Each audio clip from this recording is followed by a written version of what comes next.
Miji ya Afrika inakuwa kwa kasi ya kushangaza. Kufikia mwaka wa 2050, idadi ya watu mijini barani humo inatarajiwa kuongezeka karibu mara mbili, kutoka takriban watu milioni 700 hadi bilioni 1.4, huku ukuaji wa idadi ya watu na uhamiaji vikisababisha upanuzi wa miji. Makadirio kutoka OECD yanahitaja miji kadhaa iliyo tayari kubadili mustakabali wa miji barani Afrika. DW inaorodhesha miji mitano kati ya hiyo na changamoto ambazo inaweza kukabiliana nazo. Nairobi imeibuka kama kitovu kinachoongoza cha teknolojia na uvumbuzi Afrika Mashariki.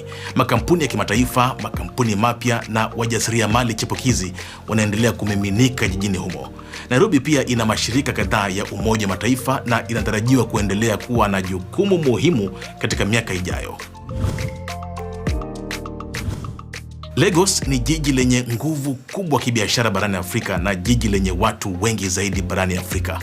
Inaendelea kuvutia watu kutoka kote Nigeria na kwingineko, wakivutiwa na fursa katika sekta za fedha, teknolojia, biashara na burudani. Ukuaji wa haraka umebadilisha Lagos kuwa mojawapo ya vitovu vya uchumi vyenye ushawishi mkubwa barani humo. Onitsha, mji wa kusini mashariki mwa Nigeria, ni mojawapo ya vituo muhimu vya kibiashara vya Afrika Magharibi. Kinshasa tayari ni mojawapo ya miji mikubwa inayokuwa kwa kasi zaidi duniani, ikichochewa na viwango vya juu vya uzazi na uhamiaji kutoka maeneo ya vijijini. Mji huo mkuu wa Kongo unatarajiwa kuongeza mamilioni ya wakazi katika miongo ijayo.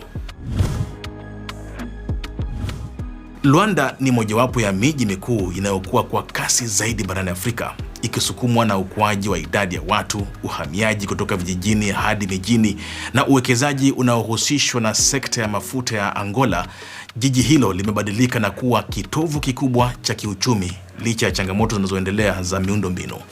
Kulingana na makadirio ya Umoja wa Mataifa, Luanda itakuwa nyumbani kwa karibu watu milioni 21.2 ifikapo mwaka wa 2050. Lakini ukuaji wa haraka vile vile huleta changamoto kubwa. Katika miji inayokuwa kwa kasi zaidi barani Afrika, uhaba wa nyumba, miundombinu iliyoelemewa na shinikizo kwa huduma za umma bado ni wasiwasi unaoendelea. Nafasi za kazi ni changamoto nyingine. Shirika la kazi duniani ILO linasema nchi nyingi za Kiafrika bado zinategemea sekta isiyo rasmi, likionyesha pengo kati ya ukuaji wa haraka wa mijini na utengenezaji wa ajira rasmi. Kwa hivyo, kwa maoni yako, ni miji gani kati ya hii iliyo katika nafasi nzuri zaidi ya kuunda mustakabali wa miji barani Afrika?